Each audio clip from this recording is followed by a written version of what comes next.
সিরিয়ার স্বৈরশাসক president Bashar আল আসাদ দেশ ছেড়ে পালিয়েছেন। সিরিয়া এখন মুক্ত বলে ঘোষণা করেছে দেশটির বিদ্রোহীরা। প্রেসিডেন্ট আসাদ অজানা গন্তব্যের উদ্দেশ্যে রাজধানী দামেস্ক ছেড়ে পালিয়ে গেছেন। সিরিয়ার শাসক হিসেবে আসাদ পরিবারের আধিপত্য স্থায়ী হয়েছে টানা 5 দশকেরও বেশি। 1971 সালে দেশটির সামরিক নেতা হাফেজ আল আসাদ ক্ষমতায় আসেন এবং এরপর প্রায় 3 দশক দেশ পরিচালনা করেন। 2000 সালের জুন মাসে তার মৃত্যুর পর পুত্র বাশার আল আসাদ ক্ষমতা গ্রহণ করেন। 2000 সালের জুলাই মাসে প্রেসিডেন্ট হন বাশার আল আসাদ। একই সময়ে তিনি বাথ পার্টির নেতা ও সামরিক বাহিনী প্রধানের দায়িত্ব নেন। তবে তার শাসনের 1 দশক পর 2011 সালে সিরিয়ার জনগণ গণতন্ত্রের দাবিতে আন্দোলনে নামলে তিনি কঠোর দমননীতি গ্রহণ করেন। আন্দোলন বাড়তে থাকলে আসাদ তার বিদ্রোহীদের সন্ত্রাসী বলে অভিহিত করেন এবং দমননীতি জোরদার করেন।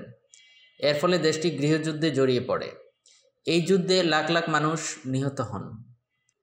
আসাদের বিরুদ্ধে বেসামরিক জনগণের উপর রাসায়নিক অস্ত্র ব্যবহারের অভিযোগ ওঠে।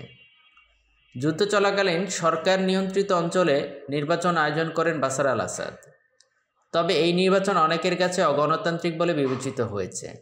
যদিও সিরিয়ার গৃহযুদ্ধে বাশার আল আসাদ কখনোই বিজয় নিশ্চিত করতে পারেননি, কিন্তু তারপরও তিনি তার সমর্থকদের, বিশেষ করে সংখ্যালঘু আলাওয়াইট সম্প্রদায়ের উপর নির্ভর করে ক্ষমতা ধরে রেখেছিলেন। অবশেষে রোববার 8 ডিসেম্বর বিদ্রোহীদের সশস্ত্র অভিযানের মুখে দামেস্ক ছেড়ে পালিয়ে যান বাশার আল আসাদ। অবসান হয় আসাদ পরিবারের সুদীর্ঘ 53 বছরের শাসনামলের।